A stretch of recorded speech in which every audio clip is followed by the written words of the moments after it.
computer that shows that we're being recorded. So as I mentioned, my name is Patty Sullivan. I work for the Massachusetts Councils on Aging.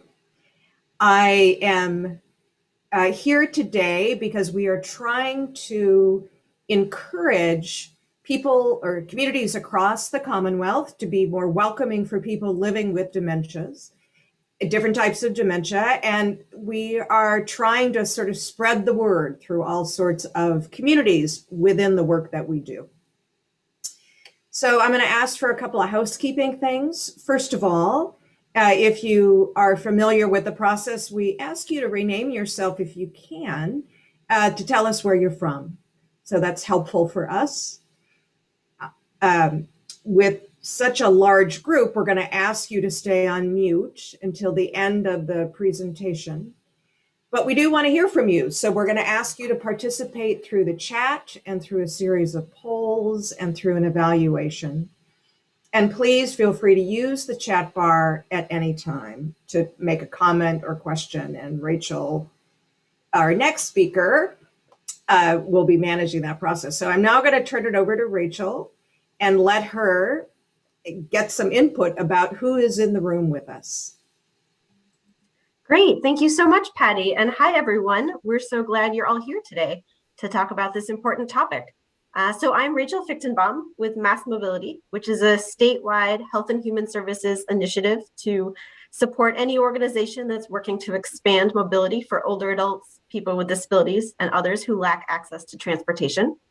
And since this is a big group, we unfortunately can't go around and introduce everyone today, but we did want to get a sense of who's in the room. So I'm going to launch a set of polls. They should pop up on your screen. And so it's a bunch of questions about you and your organization, or you as a driver. So first, how would you characterize your driving?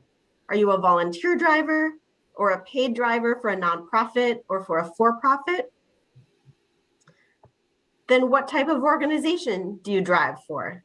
A council on aging, a village, a transit authority, non-emergency human service transportation, a taxi, or multiple types of organizations? We were curious whether you all exclusively drive older adults or you drive a more varied population, and how many rides a month you drive. None right now, less than 10, more than 50. Then we had some questions about dementia. Does your organization have policies specifically related to passengers living with dementia? And do you have a system in place for how drivers would provide feedback on changes in passengers' behavior or cognitive decline? And finally, is this the first time you're having a training related to working with people with dementia, or have you done this before?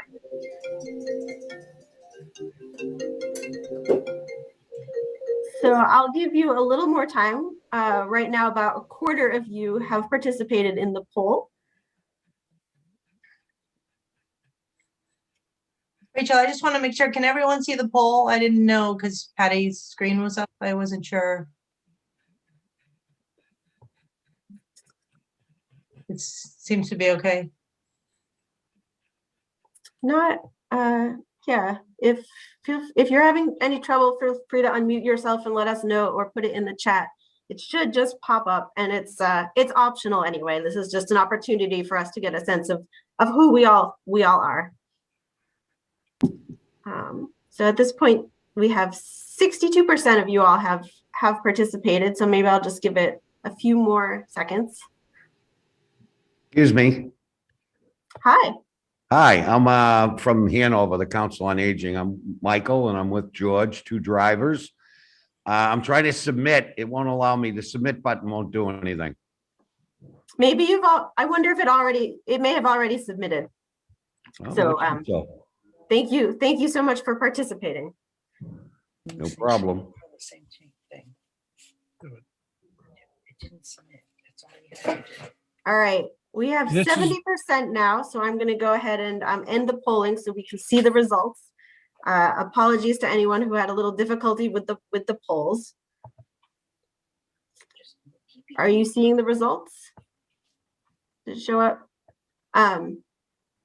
So it looks like 52. I'm not seeing the results.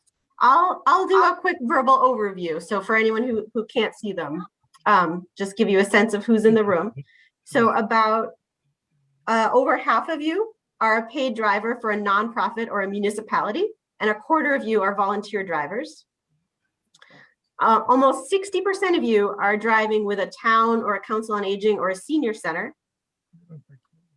And then 22% are with a nonprofit, 13% with a transit authority, and 7% with non-emergency medical or human service transportation.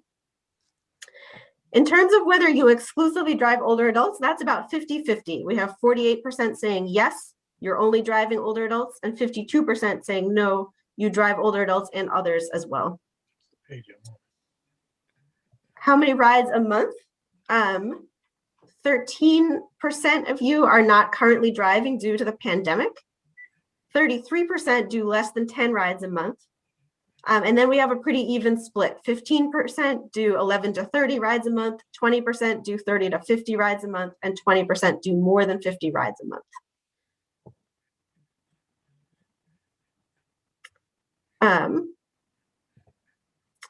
In terms of whether your organization has policies specifically related to passengers living with dementia or Alzheimer's, 11% say yes, 41% say no, and almost half of you are not sure. So that could be a great next step after today's training to find out whether your organization has a policy. And for those 11% who said yes, if any of your organizations would be willing to share them, Patty would be very interested in seeing those policies, and we'll share her email.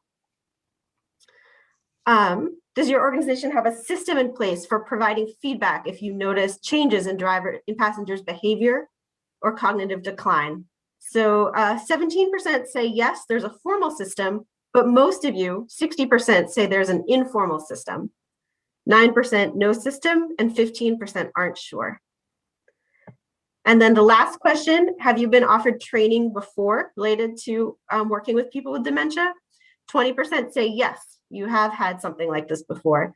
And 80% say no, today is your first training on this topic. So thank you all very much for attending today. Rachel, according to the chat, a number of people are having trouble seeing the poll or seeing the results from the poll. So what I suggest we do is to send the results out after this meeting, which we can do by pulling them off our Zoom platform. Great. And I just did the verbal overview as well. So hopefully with the combination, you'll get the information you want. But thank you so much for giving a sense of who's here today. So Patty, I think I'll hand it back over to you.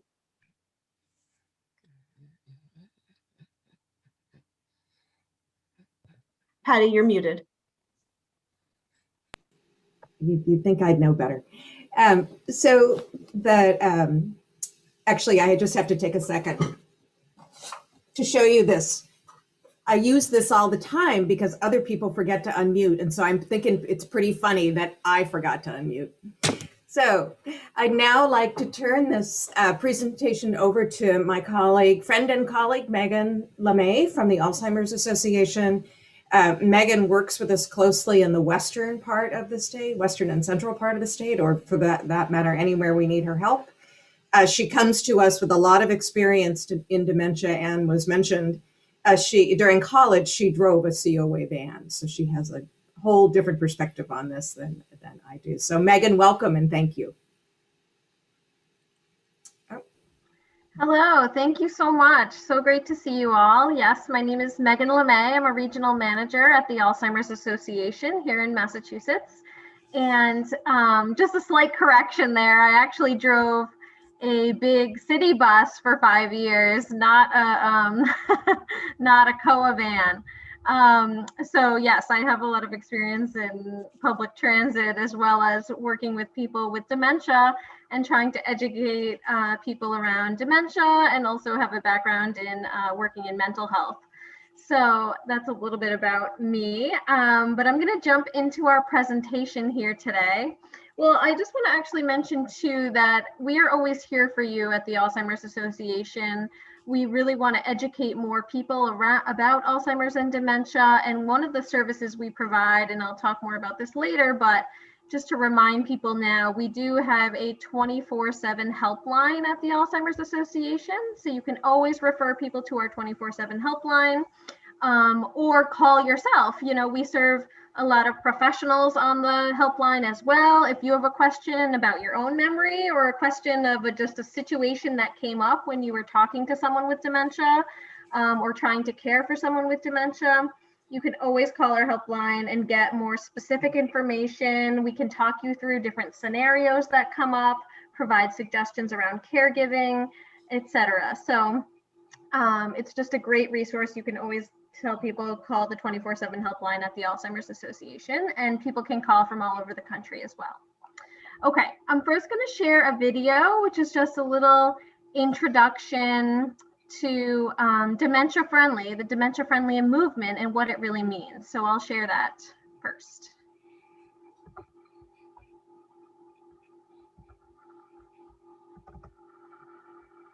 I'm just sharing my screen right now, so that might take 1 second here. Okay, you should see my screen. I'm going to play this video on Dementia Friendly.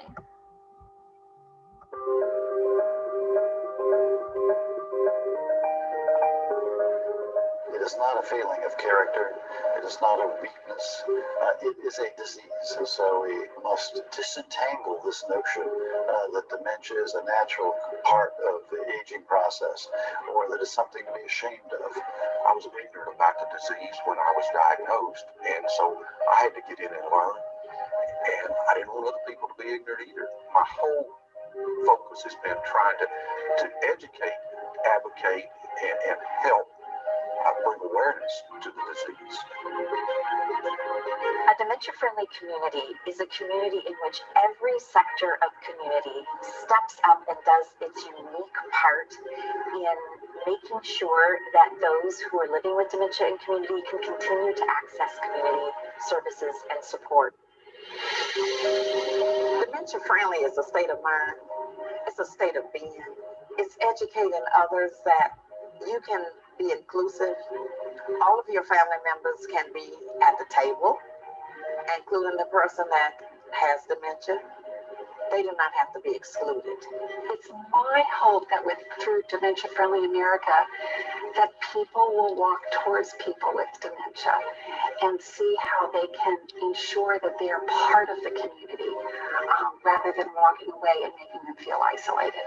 The best way for an individual to get active in the dementia-friendly movement is actually to go to dfamerica.org, where you can go online, get a basic education about what dementia is and how to respond to people with dementia, and participate simply as a member of a community in helping the community become more. Okay, I'm going to stop that there because we're going to talk about a lot of that education right now. So I'm going to share my PowerPoint presentation now. And I know people are asking questions in the chat, but I can't see the chat because I'm sharing my screen.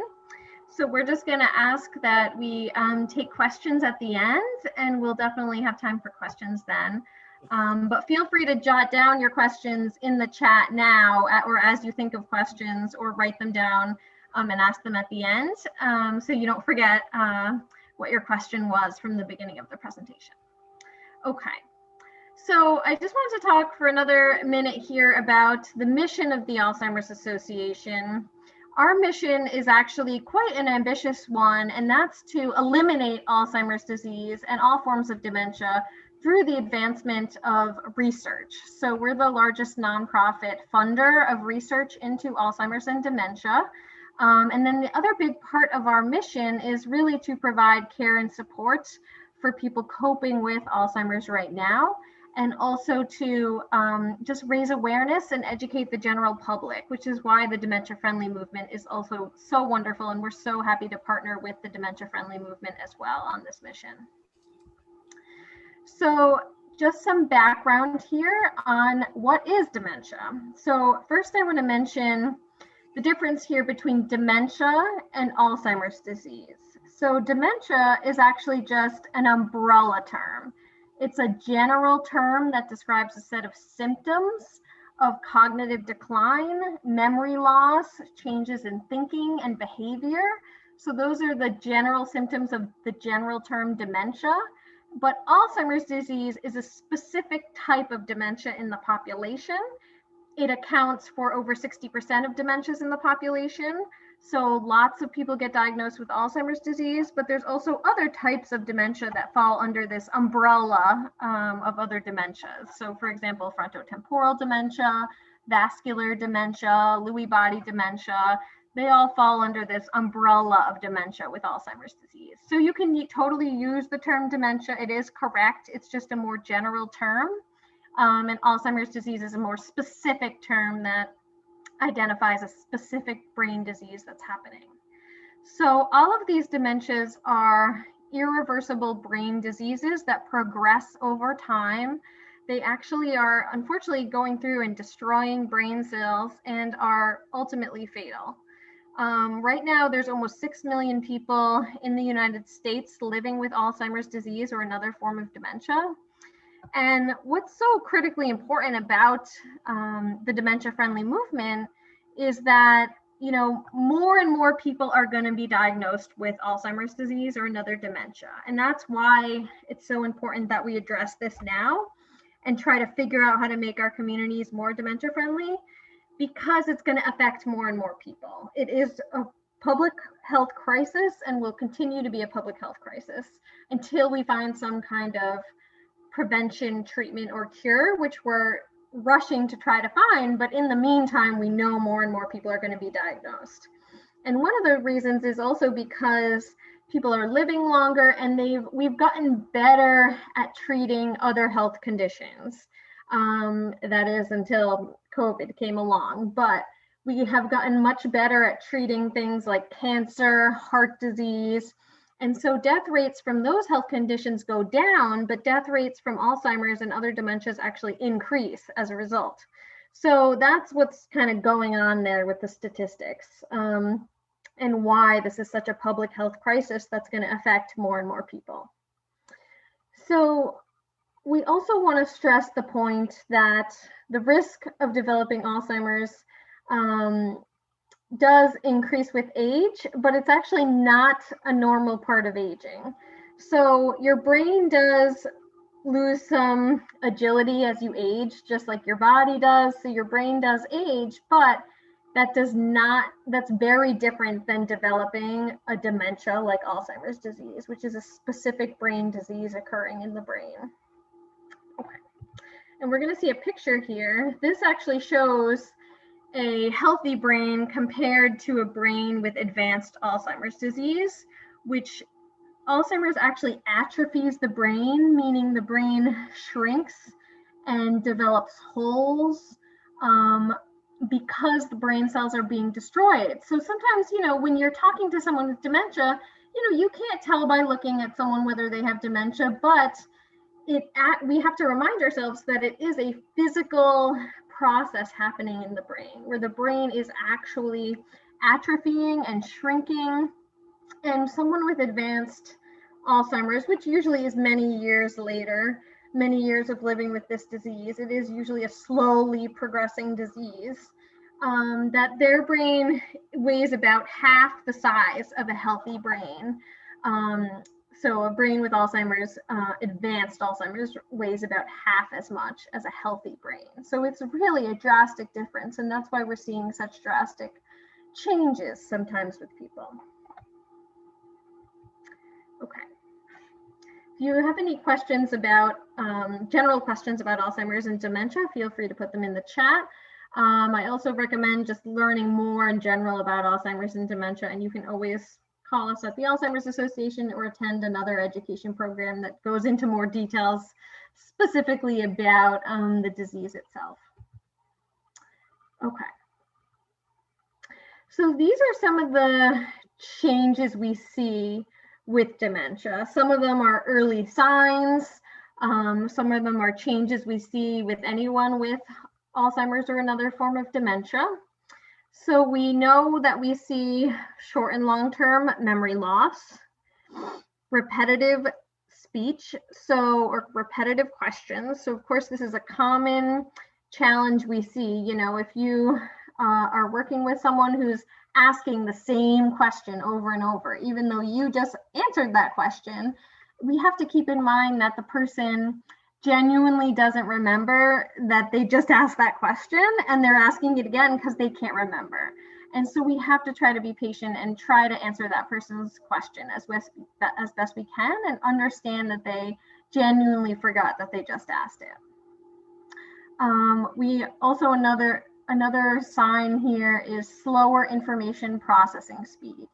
So someone with dementia is just going to take longer often to understand what you're saying, to process what you're saying, because their brain is just not working at the same level as people with a healthy brain. So that we have to try to be patient with. Another sign or challenge that we see with people living with dementia is confusion with time or place. So for example, if someone gets on your bus or van and, you know, is dressed for July, that could be a sign that someone may have some dementia, in that they don't remember what season it is. And that kind of shows a difference between normal aging and living with dementia. Because with normal aging, you wouldn't forget that it's March. You know, you wouldn't forget it's the middle of winter in New England. But with dementia, you might forget what season it is. You might forget what decade it is. And that can be a common sign of dementia. And so if someone is just dressed really inappropriately, we want to take note of that and note that that could be the dementia, and maybe remind someone that they might want to wear a coat if that's inappropriate for your role that you're in. Okay. Also on this list of dementia-related changes, impaired reasoning and judgment. So this disease impacts the part of the brain that gives us good judgment. So people lose some of that when they have dementia. Next on the list is inability to regulate socially appropriate behavior. So this comes up, you know, a lot when we see people, when we're interacting with people who seem to have lost their filter. So dementia can have this effect on the brain where, you know, many of us have and understand most social graces. We understand how to be polite and not to say things, but, you know, someone might get on your bus and say, wow, that's a terrible haircut, because they've lost their filter, and they just might say something that springs to mind because they've lost that filter, and they just say things that come to mind without really thinking them through, and they can't regulate their behavior anymore in that way because their brain just has lost that ability. It impacts the frontal lobe of the brain, which gives us good executive functioning and good affects our personality and social graces as well. So another example of this is, you know, someone might start cursing who maybe their whole life they were not someone who cursed, and now because they have a diagnosis like Alzheimer's or another dementia, frontal temporal dementia, for example, they might start cursing. So we have to understand that this is just a part of the disease and they really cannot help it. And we just have to try to understand that this is a part of the disease, that they're struggling, and maybe they're starting to swear because they are confused, or they're frustrated because they can't remember something, or they can't do something anymore. And so they have a new behavior like cursing in public. So trying to understand that that's a part of the disease. So next on the list of dementia-related challenges here is hallucinations and delusions. So unfortunately, this can also be a symptom of Alzheimer's and other dementias. People may have visual hallucinations or auditory hallucinations where they're hearing something that's not there or seeing something that's not there. So for example, people can have really, really scary hallucinations, like someone might be hallucinating that they're covered in snakes and they believe that it's really happening to them, that they can really see it. Or sometimes people can have really benign or really more pleasant hallucinations. So for example, they could be hallucinating that there's a pet cat on their lap, and that it's not bothering them. So it's, it's okay. It's a more benign hallucination, but sometimes they can be really, really scary and overwhelming for people living with dementia. So we want to understand that and try to be patient. And we actually really recommend that if someone you're with is experiencing a hallucination, that instead of telling them, you don't want to just tell them, no, that's not real, and try to correct them. What we want to do most of the time is actually just go with it. Join them in their reality and try to alleviate their stress from the hallucination by just kind of going with it and trying to help them through the hallucination. So for example, saying, well, why don't you come sit over here in this seat instead because there's no snakes on this side of the van, or something like that, that you actually engage them in the situation and try to validate their concerns and say, oh, that sounds, really scary. I'm so sorry that you're dealing with that. Let me help you. And validate them, and don't just dismiss them. Although I do want to say also that, and this can also come up, if someone is yelling, they could be yelling at something that they are seeing, but you're not. So just keeping that in mind. And I just want to mention also that, there are a lot of medications and treatments that can help with hallucinations. So we definitely recommend, the person talk to their doctor about the hallucinations and see if there's some kind of treatment, because there is some effective treatments for this, that the person doesn't have to live with this particular symptom of dementia. Okay.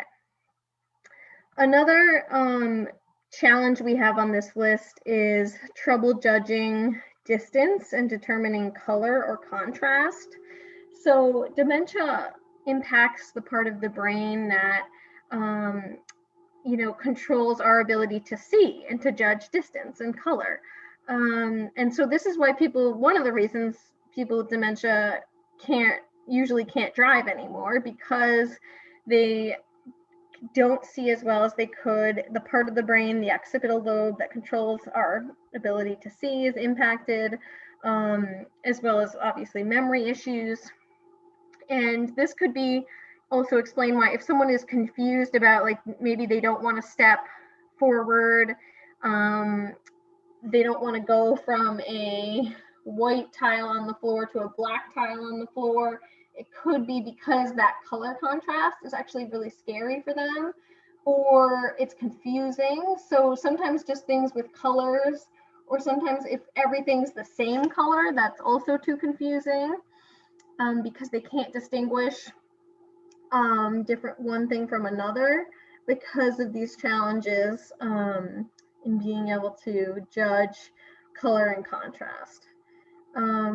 We also see this with issues around spatial reasoning. So, most people with a healthy brain, they take it for granted that their brain automatically is good at spatial reasoning, that when you walk into a room, your brain automatically is able to just assess, like, oh, I'll walk over here and not walk into the chair. But someone with dementia, they can't do that immediate spatial reasoning, and they might walk into a chair or a table because they can't assess how close their body is to the chair or the table, and might walk into something because of that. So just keeping in mind those challenges and trying to provide accommodations for people to make it simpler to navigate around a van or a room or wherever you are, keeping that in mind. Okay, and the last thing on the list we have here is changes in mood and personality as a result of Alzheimer's and dementia. So this can be another symptom. If someone, is becoming more aggressive, for example, Maybe they're becoming more talkative. It can affect your personality. Sometimes people become more gentle and sometimes nicer when they have dementia.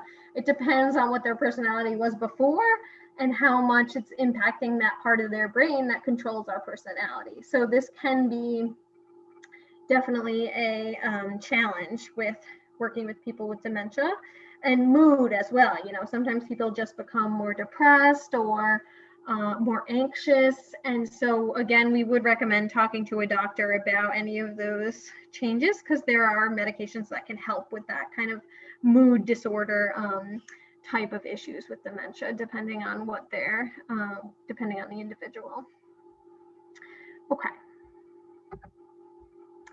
Going to the next slide here. So we have some examples of, you know, how a healthy brain functions and what a healthy brain does, which can be initiate and complete tasks really pretty simply, form concepts, think abstractly. So thinking abstractly is something that someone with dementia probably is going to struggle with. They can't really see the big picture of things or to think through abstract concepts.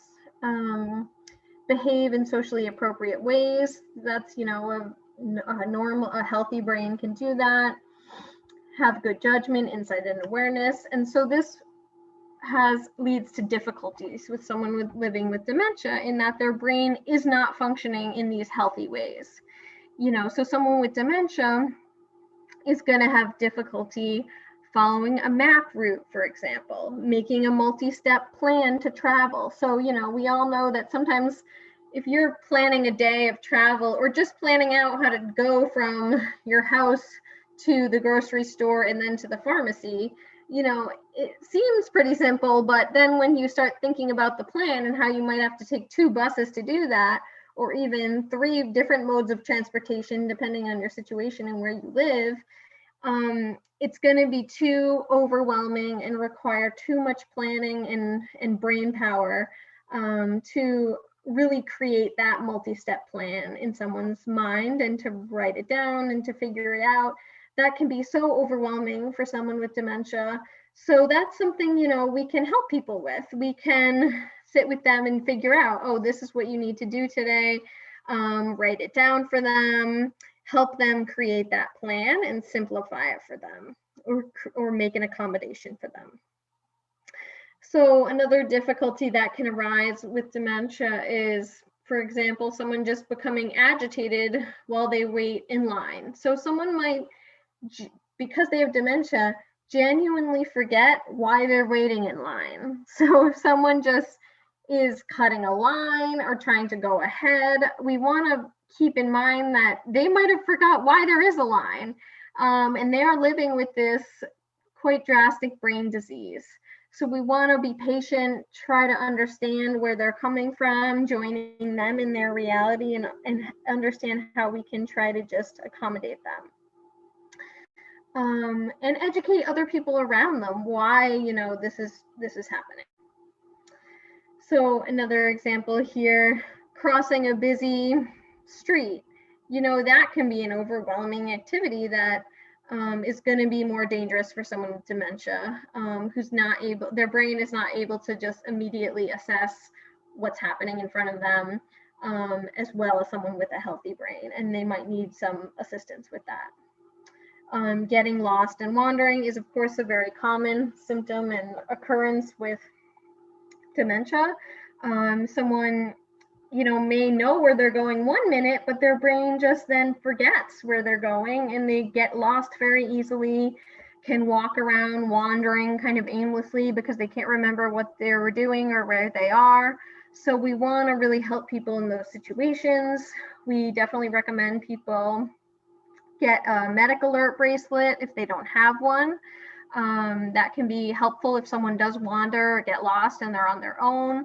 We want to, and so as professionals, you want to look and see if someone has a medic alert bracelet as well. That can help you identify them. It has their name on it, their information, their diagnosis, and can help reunite a family as well. Okay.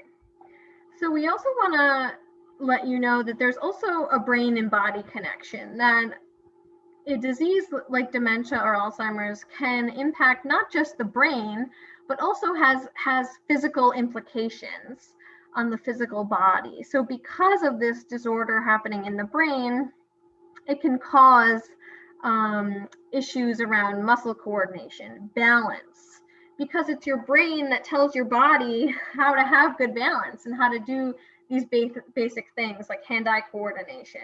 So we know that people's risk of falls are higher with dementia because they just don't have that, their brain is not functioning well enough to tell their body how to navigate the world and not fall. So they're at a higher risk of falls. So we want to try to help people so that they don't fall and avoiding falling.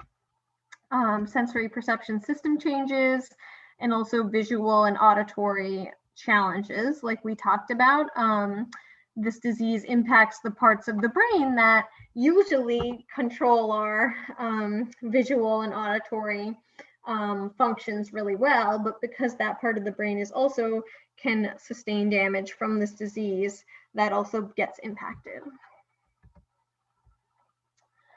Okay, dementia also, of course, impacts communication. So many people start to struggle with language at some point, with reading. So I'll go through the list here. So it's both in receptive challenges and expressive challenges. So receptive challenges meaning they might have difficulty understanding, processing what you're saying, following instructions. So if you're listing off a list of instructions or giving them multiple directions at once, they're probably going to struggle to understand what you're saying, to absorb the information that you're saying. They might have difficulty with reading comprehension. So, you know, someone may have been a voracious reader before and was excellent at reading comprehension, but now, because of the dementia, they're unable to read large paragraphs or absorb information in that way. It does depend on the individual. Some person might maintain their reading comprehension really, really well, but might struggle more with the expressive side of this on the right side. Maybe they're still good at reading comprehension, but they might really struggle with the language, with the word finding abilities, with communicating expressively. So it depends on the individual in which way they're affected first. And you know, this can occur a little bit later in dementia. It depends where they are in the process of the disease. Some people with dementia, you know, especially in the early stages of dementia, in the first few years of living with a diagnosis, can still be excellent communicators, can be wonderful speakers, can provide a lot of insight into what it's like to live with dementia, can talk about their symptoms really, really well. So it depends on the individual and how it's affecting them and where they are in the disease process as it progresses.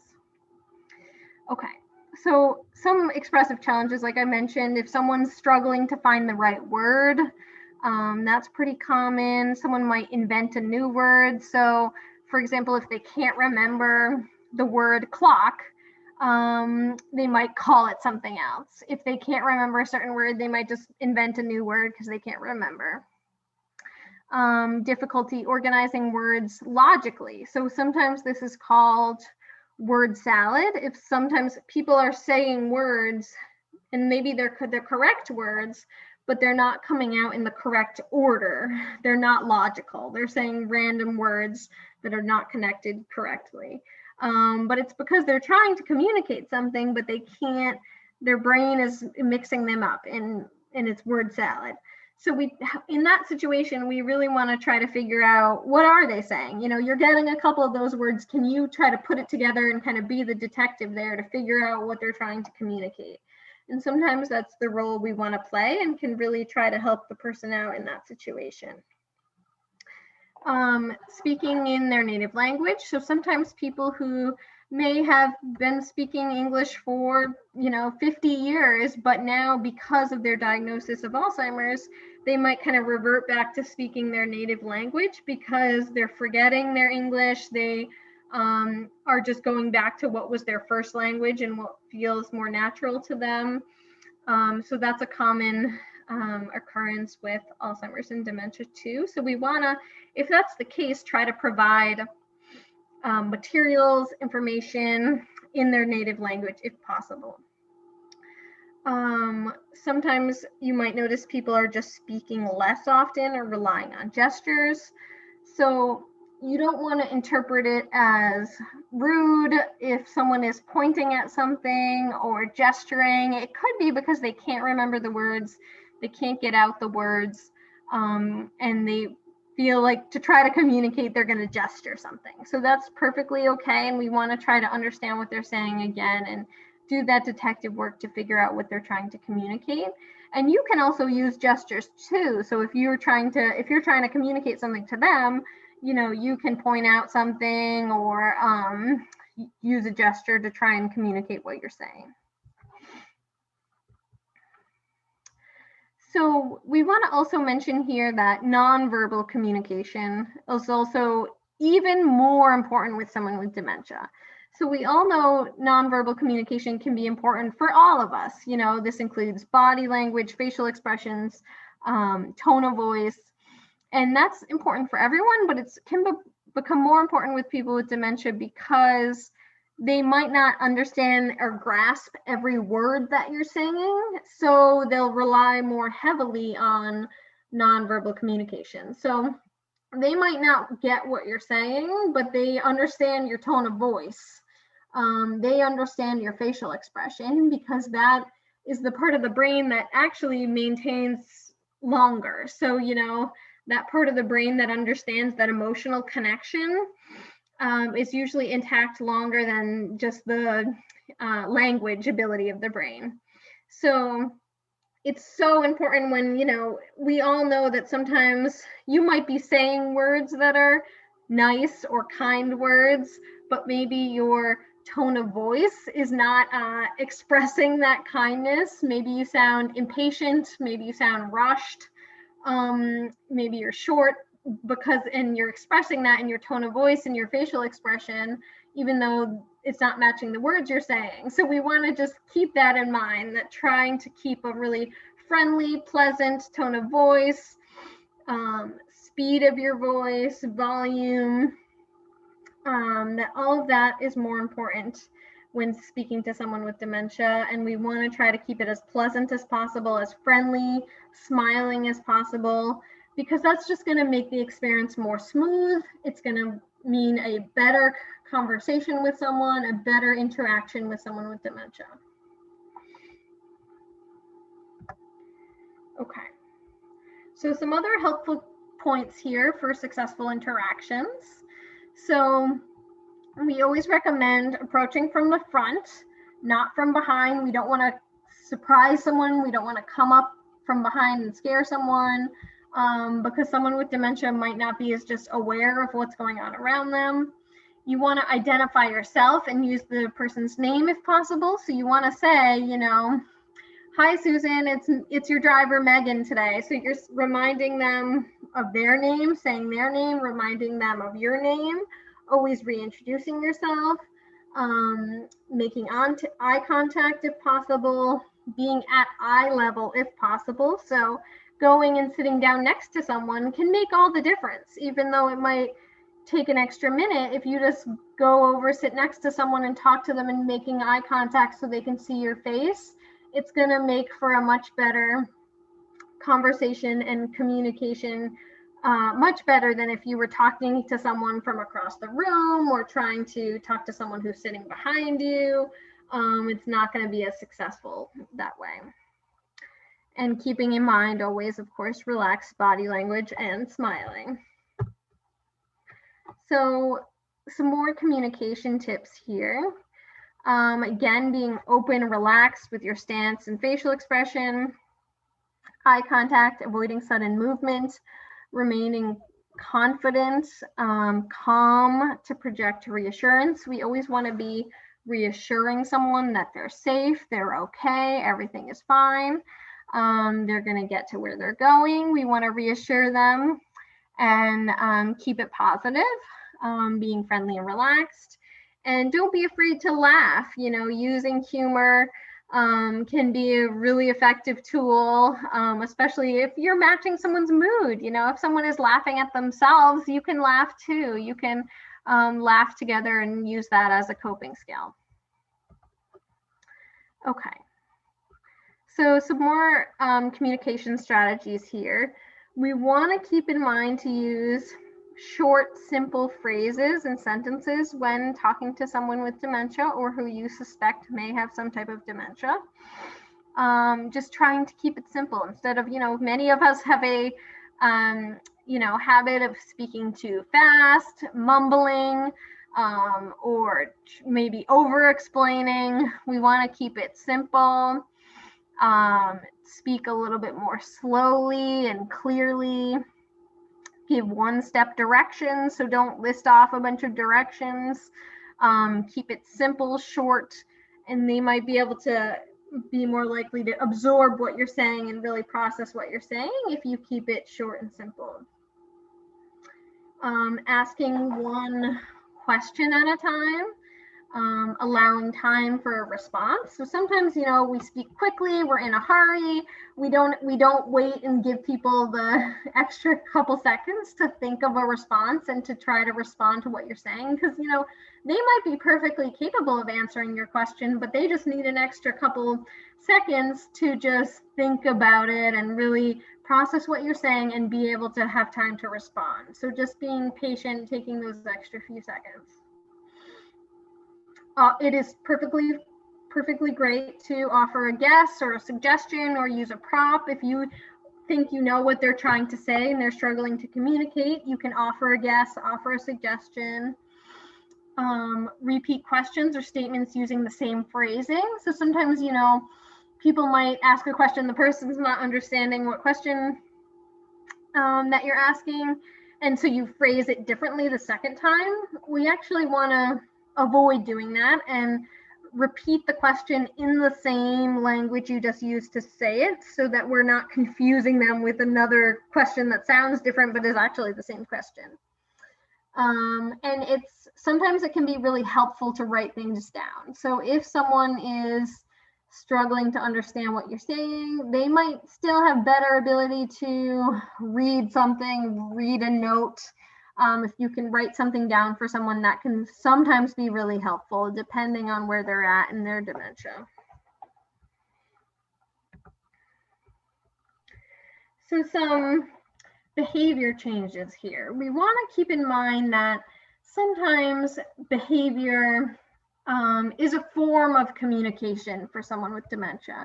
So they might be acting out a behavior because they're trying to communicate something, or they're struggling to communicate something, and so they'll just be acting it out kind of in a different way. So for example, if someone is stressed and they're pacing around the room, they could be pacing because they could be in pain, but they're just struggling to communicate the fact that they're in pain.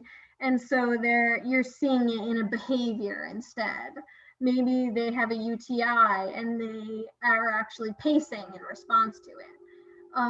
So you can see these different things, these different behaviors come up that just have a kind of another explanation. So we want to keep that in mind. Someone could be, some examples here, someone could be rummaging in their purse, but that just could be because they're confused and they don't know what else to do.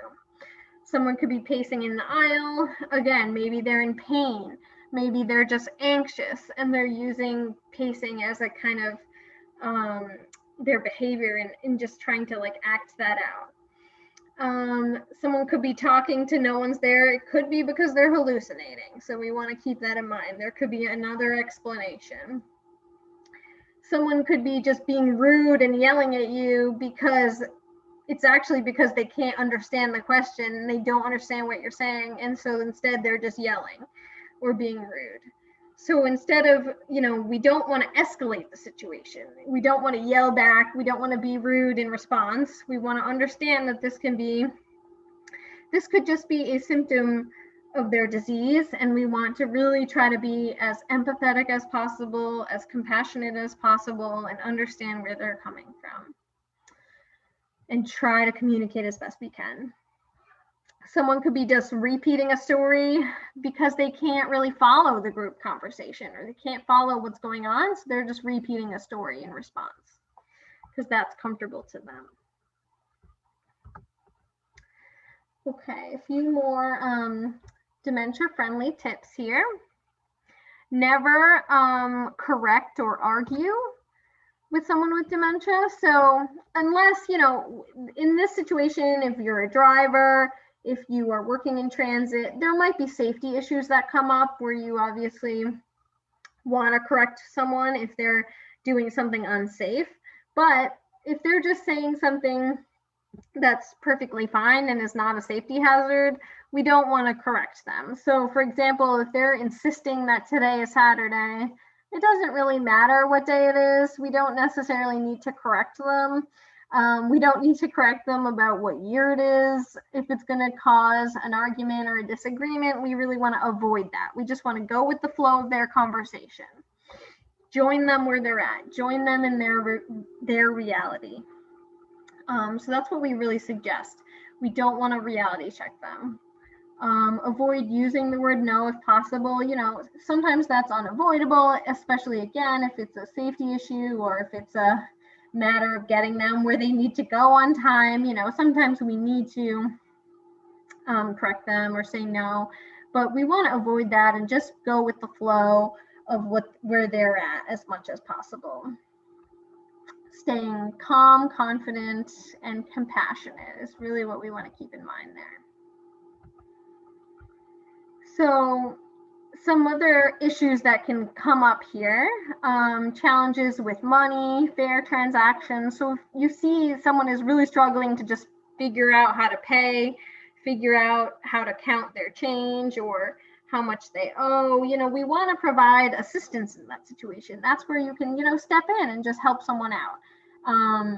And there's no reason we can't do that. You can always try to support someone if you see someone struggling, because that's a perfect example of something with, you know, with normal aging, you wouldn't forget how to count out $1.25, but with dementia, someone is going to forget how to make change or how to count out $1.25 in cash and coins. So something simple like that, your brain just suddenly just can't remember how to do when you have dementia. Depending on where they're at, you know, some people are still really good with money even as their dementia develops. It depends on the individual and what their symptoms are, but not everyone is going to need help with that, but some people will. Difficulty reading maps, signs, that's of course going to be a challenge with a passenger with dementia. Confusion with schedules, routes. You know, schedules and routes are confusing for a lot of people, and so they can be just even more confusing and overwhelming for someone living with dementia. So we want to try to be patient, understand that, help someone out, help explain, write things down for someone in a more simple way that they can understand, like where they need to go and what they need to do and exactly what stop to get off at, really specifying and simplifying for them as much as possible. Someone might just have difficulty following directions, confusion with time or place like we talked about. Someone might just completely forget where they are, what bus stop they're at, what place they're in, what town they're in. So it can get really confusing. Repetitive speech, agitated, anxious behavior can come up. And like we talked about, you know, of course, people are at an increased risk for getting lost. So we really want to avoid that as much as possible. You know, you can ask them where they're trying to go, or ask them, you know, oh, are you trying to go to the grocery store? Are you trying to go to the senior center? So you're putting the answer in the question, because that might trigger, oh yeah, I'm supposed to be going to the senior center. That's where I was going. So we can try to suggest an answer for them to try to help them in this situation, or ask them if they have their destination written down somewhere. Maybe they have the address on them, and you can ask to see it to try to help them get there. So some more just reminder strategies here. Again, speaking clearly, using shorter sentences, providing instruction one step at a time, providing reminders of upcoming stops, arrivals, and that's why we want to always do that. It's just good for everyone. It makes it easier for people with all different types of disabilities or who are differently abled. Keep providing reminders like that. Avoiding using confusing jargon or slang phrases that someone's not going to understand. You are immersed in one world, but someone else, is not going to understand those slang phrases or specific transit words you use or specific language you use around your job that might seem simple to you, but if someone's outside of that world, they're not going to understand what you're talking about. If possible, offering a seat near the front to minimize stimulation that can cause confusion. Use closed-ended questions. Offer choices for answers. So for example, instead of asking an open-ended question like, where are you going? We can ask, oh, are you going to the senior center or are you going to the doctor's office? Oh, are you going to the eye doctor today? So it's a yes or no question that makes it more simple for them to answer.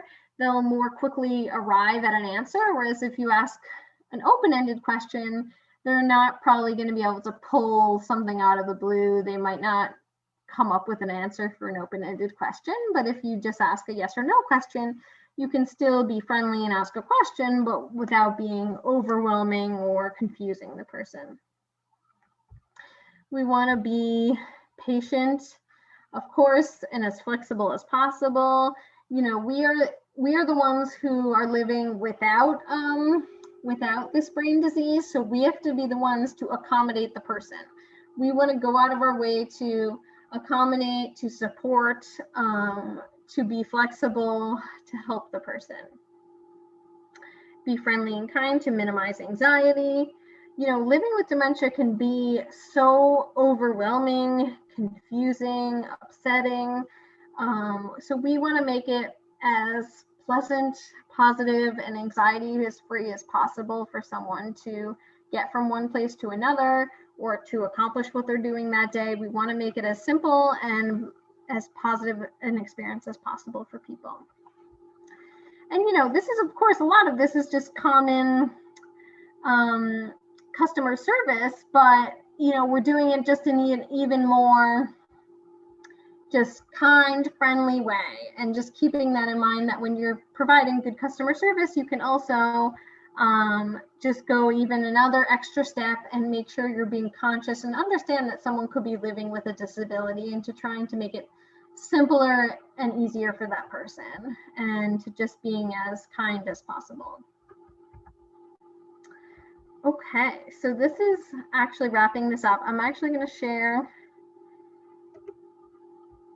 one more video that specifically talks about some of the tips around when you're driving or in the transportation industry and thinking about dementia-friendly tips.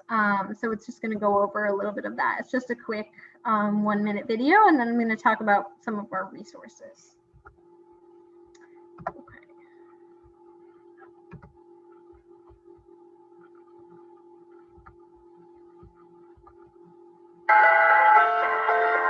Today we are visiting the transportation industry, which includes buses, taxis, or any mode of public transportation. Individuals living with Alzheimer's disease or another form of dementia may face these challenges: problems communicating, becoming lost or wandering, confusion over how to pay the fare, anxiety over desired destination. Here's what you can do. Remain calm and reassuring and maintain eye contact. Speak slowly while using short, simple sentences. Try to understand what the individual needs and where he or she is going. If appropriate, ask if he or she has the address of their destination written down. Let the individual know when you arrive at the requested destination and ensure it is where they intended to go. If not, ask if you can help them contact a friend or family member to help. Gently inquire if you are aware that the individual is not following his typical travel routine. Avoid arguing with or embarrassing the person. When possible, share concerns with the friend or family member they are meeting. If you work in the transportation industry, be a dementia friend.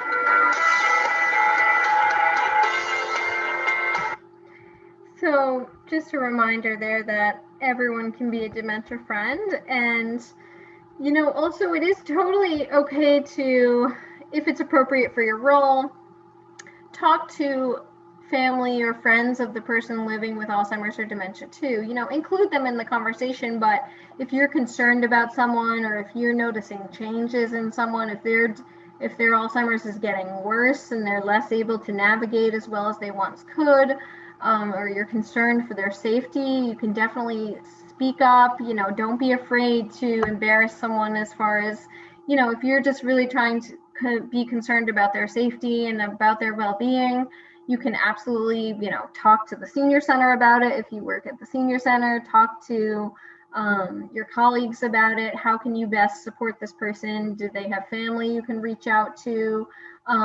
If you're concerned, you can always also report elder abuse, as in self-neglect as well. So if you know someone is living alone and you're really getting increasingly concerned about them living alone, you can report them to elder services around self-neglect. If they're not getting enough, if they're not able to feed themselves well anymore, or they're neglecting basic activities of daily living like showering, basic things like that, you can report self-neglect, and the public services will do a check on people and can investigate self-neglect if you report it. So yes, do not be afraid. You can always share resources with them, try to help them out of that situation, and always be communicating. So we can talk more about that, but I did want to mention that. And anyone can always report elder abuse, and which, like I said, does include self-neglect if they're not able to take care of themselves because of Alzheimer's or dementia. You can report that and they will investigate. And we can share the information on that, but you can also, of course, always ask the senior center. They have information on where to report that in your town, in your locality. Okay. So just wanted to go over a few resources here at the Alzheimer's Association. So like I mentioned, we have our 24/7 helpline that's available all day, every day, staffed by professionals, 24 hours a day. And anyone can call that. Professionals can call the 24/7 helpline. Like I mentioned, if you're concerned about your own memory, if you are concerned about a family member, if you're a caregiver, if you're concerned about someone you work with, anyone can call the helpline, and you can ask a really simple question, or you can ask a more in-depth question as well. And you can get more in-depth support around emotional support, or in-depth suggestions, advice around what to do in a particular caregiving situation. If someone has a strange behavior that's arisen due to their dementia, you can talk about that and get some help and suggestions around that. You can make an appointment to get your whole family together too. So for example, if someone just got a diagnosis in your family of Alzheimer's and you're just not sure what to do next, you can call the helpline and make a care consultation appointment, and we'll arrange so that, you know, you and your multiple siblings can all get on a Zoom call together, and we'll talk you through the situation, figure out a care plan for your loved one who just got a diagnosis, talk to the person with the diagnosis, and help you through that scenario. So you can always call our 24/7 helpline. The number's there, 800-272-3900. We also offer a lot of support groups for people living with Alzheimer's, support groups for caregivers, more education programs like this with more specifics around different topics. And of course, our website is a great resource as well. We also have different ways to get involved. We're always looking for volunteers. If you want to volunteer to teach a program like this to fellow people at your senior center or people in your community. We are always training volunteers to present programs like this, and we have other volunteer opportunities as well. So definitely feel free to reach out to me. We'll share my email if you're interested in any volunteer opportunities. We have a lot of different volunteer opportunities. Okay, I will stop talking now. I'm going to stop sharing my screen, and we can get to questions. Thank you so much, Megan. That was terrific, and we've had some good engagement in the chat. So I've been collecting the questions and comments that came in through the chat box, and I'll start with those, but I'll also pause between questions. So if anyone wants to share a question or comment verbally, you're also welcome to unmute yourself, or there's also a Zoom feature where you can raise your hand, or you can continue to use the chat box. So whatever works best for you. So I'm going to start with a question. What should I do if my passenger becomes agitated while I'm driving them?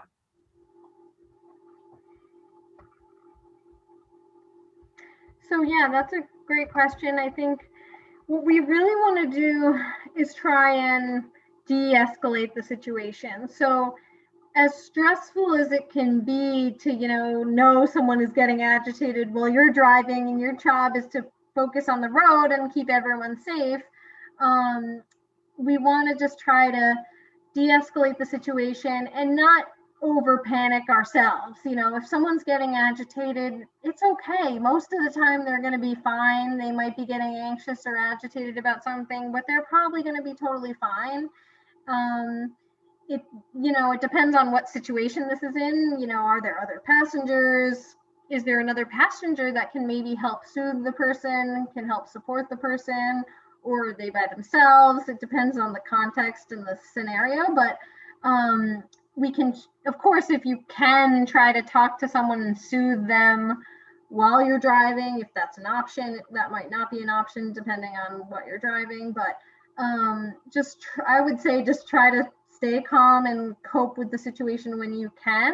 When you are safe to pull over, or when you get to your destination, you can try to soothe the person, but you can just try to talk them through it too, depending on what their anxiety is. Like I talked about, if someone is hallucinating, they might figure that out on their own, and there's not much you can do to intervene, or you can try and soothe them and tell them to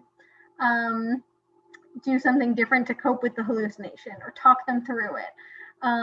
You can try to distract them if you think that's a good way to help with the behavior as well. Sometimes distracting them with other conversation, or redirecting the conversation, talking about something pleasant or something they like, talking about, what's for lunch that day, whatever the situation is. If you can distract them with something more pleasant or happy, redirect them, that sometimes can be effective. And then we also, of course, want to communicate these issues with the senior center or wherever you are, with the family. If this specific behavior keeps coming up, maybe they need a medication change, maybe they need something else. And something else that someone brought up in the last training was sometimes places can have activities for people while they're on the bus. Maybe they need something to fidget with while they're riding the van, or maybe they have special blankets with, things they can do with their hands while they're sitting somewhere to keep them occupied, or something that they enjoy that they can do with their hands while they're sitting and riding. So having things like that, or seeking them out if that's an option for someone, asking the family, asking the senior center if there's like an activity box you can have. So anyway, lots of options there. Thank you. I think this relates to another question that came in, which was, how can drivers contact help if it's needed, especially if it's something that's happening often?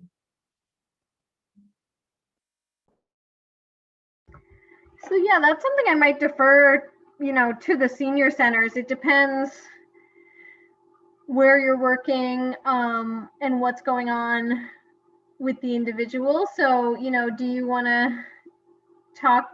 Is there staff at the senior center you can talk to? You can also always talk to the aging services access point. So for example, in Western Mass here, Greater Springfield Senior Services, which is the agency that oversees senior services and elder services for all of the towns surround Springfield and the surrounding area, they are the ones who will actually go out and do an assessment, an in-home assessment, and check on someone. So they can receive reports from anyone. So anyone can, report and refer people there.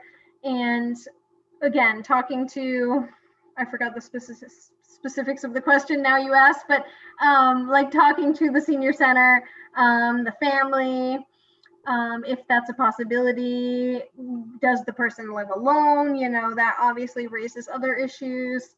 And but we want to try to intervene. Sometimes people feel like, oh, I can't intervene because it's none of my business. But that's not always true. Sometimes people really need an advocate. Sometimes it can be really helpful for you to intervene and to say something, because they might be really struggling and maybe they don't want to say it themselves. And so we can try to help that person reach out, intervene, talk to other people, talk to the senior center, talk to other staff, get some other professionals involved, see if you can intervene in that situation, how you can help the person, because we don't want people to be struggling when there's no reason to, and there's a lot of resources out there that can be put in place to help someone so that they're not struggling alone with this disease.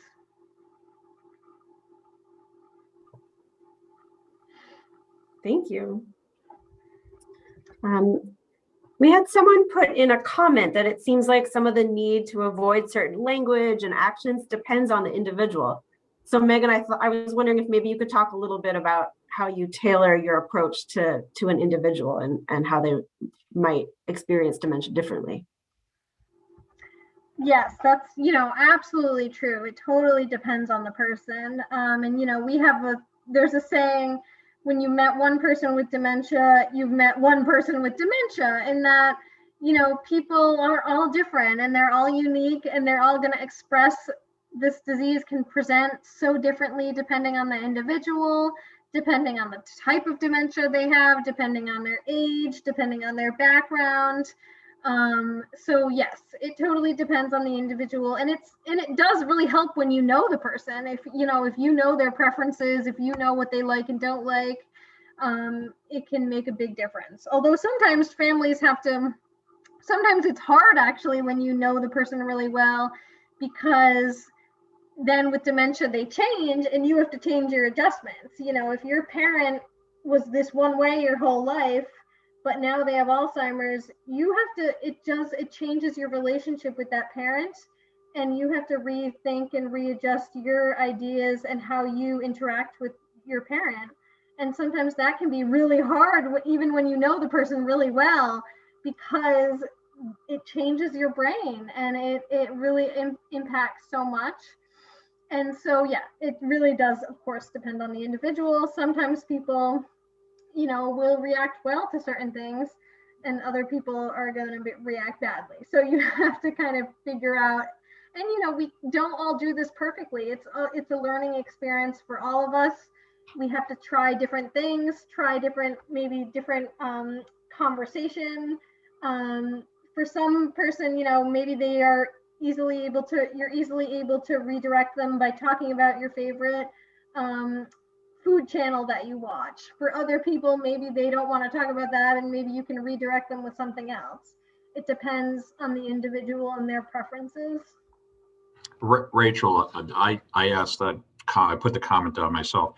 I was getting to also like the idea of elder speak, that if we treat people a certain way, it may have a negative effect because they feel they're being belittled or minimized, because some of these behaviors, and this is how knowing the person is so absolutely crucial in being able to arrive at what dementia-friendly activities should be presented. And that's kind of, I was going there as well in the comment. Yeah, that's such a good point. And it's so true to also keep in mind that, and I worry about this too with this presentation, that, it's important to keep in mind that Alzheimer's is, there's such a wide spectrum, and the disease progresses as it moves forward. So people in the early stages, someone who just got diagnosed is, very capable of still having great conversation, is very capable of doing so much, can be very independent, may still be working, may still be driving, can describe and have insight into their symptoms. And then as the disease progresses, usually slowly, their abilities change over time and progress. So you're right, we don't want to talk to someone who's in the early stages of Alzheimer's like we would talk to someone who's in the late stages of Alzheimer's, because it is going to be different depending on where they're at in the disease. Thank you. A couple other quick things that came in. Lois recommended a book called The 36-Hour Day. And we had a question about Alzheimer's. Why is it that the younger you get diagnosed, the sooner you die? Yeah, so it depends. So yeah, it's true that sometimes people can get a diagnosis of Alzheimer's or another dementia, like frontotemporal dementia tends to be diagnosed in younger people.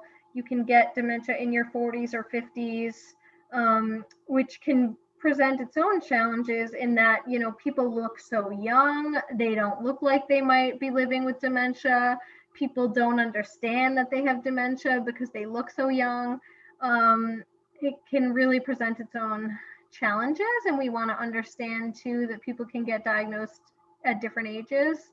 And so it depends. Sometimes people, sometimes when they have younger onset Alzheimer's, it can progress faster. Sometimes it progresses slower. It depends on their health. It depends on other factors, how long they live with Alzheimer's. But generally, it's pretty slow moving depending on the individual.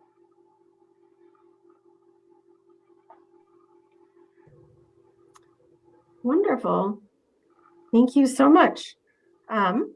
So the other questions that have come in are sort of related to this training. Will the slides be available? Will the recording be available? Are there other trainings like this? So I think, Patty, if it's okay, I'm going to hand it over to you to address that and start the closing remarks. I got a question. Sure. Why do people that have Parkinson's, I guess 70% get dementia? Why is that? Yeah, Parkinson's is very related. It's a brain disease as well. And so, yes, there can be a lot of overlap and impacting how it's impacting the brain and impacting different parts of the brain. And having, Parkinson's can have, of course, symptoms like memory loss and dementia. So yes, it's and this is another reason it affects so many millions of people, because it's not even just people with different dementias, but also people with Parkinson's and other issues that affect the brain. And a lot of what we talked about today too applies to people living with different brain injuries as well. Lots of different conditions that can present similar issues. And I also just wanted to mention again with, and I'm sure Patty will talk about this too, but so if you want to attend more trainings, you can always sign up for more trainings too at the Alzheimer's Association, and we can send you the specific link to do that, or you can always call our helpline and sign up for more education programs on different topics as well. We just covered one kind of topic today, but there's other specific trainings that go into, for example, specific communication strategies, coping with behaviors, etc. So we, more people are definitely welcome to attend different education programs, and they're always free and open to anyone. So, if you have family members that want to attend our education programs, you can sign them up as well. They're always free and ongoing, and now they're all happening virtually. We used to go out in the community and do these programs in a lot of senior centers in different places, public places, but now everything's still virtual for now. So it is a good opportunity to just log in and watch different trainings. Thank you, Megan. Thank you very much for a very thoughtful and comprehensive presentation as always.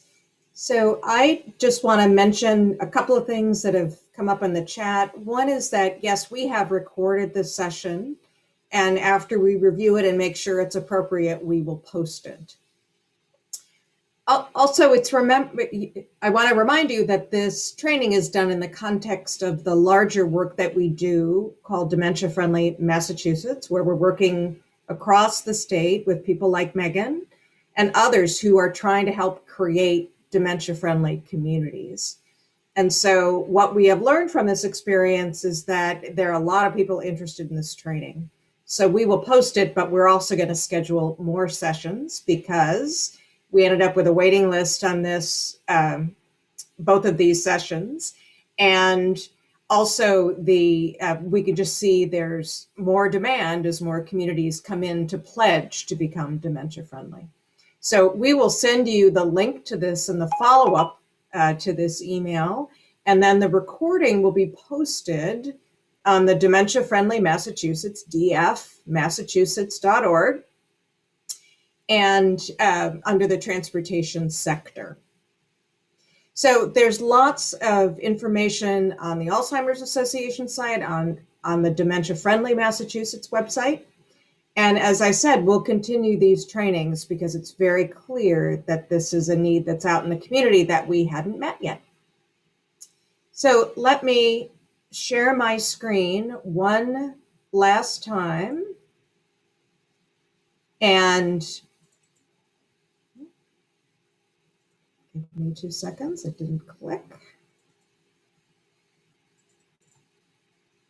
So if you would like a certificate of participation, please email Susan McNulty. It's Susan M at MCOA Online. And I just want to take a moment to thank Susan. She has worked very hard on both of the sessions that we have done. She's done a terrific job. And she will promptly get you your certificate of participation, where we'll also provide some other resources and options for you. Then the last part is that we're also going to share an evaluation, because we really try to learn from these experiences how to make these trainings better. We do a lot of trainings on a lot of topics, and dementia and transportation is relatively new to us. So I was grateful that the Alzheimer's Association, I think last year, put this together, and just because of COVID, we haven't been able to get it out there. So we're going to ask for your help here. And then the last thing I'm going to do, and again, I want to thank Megan, I want to thank Rachel,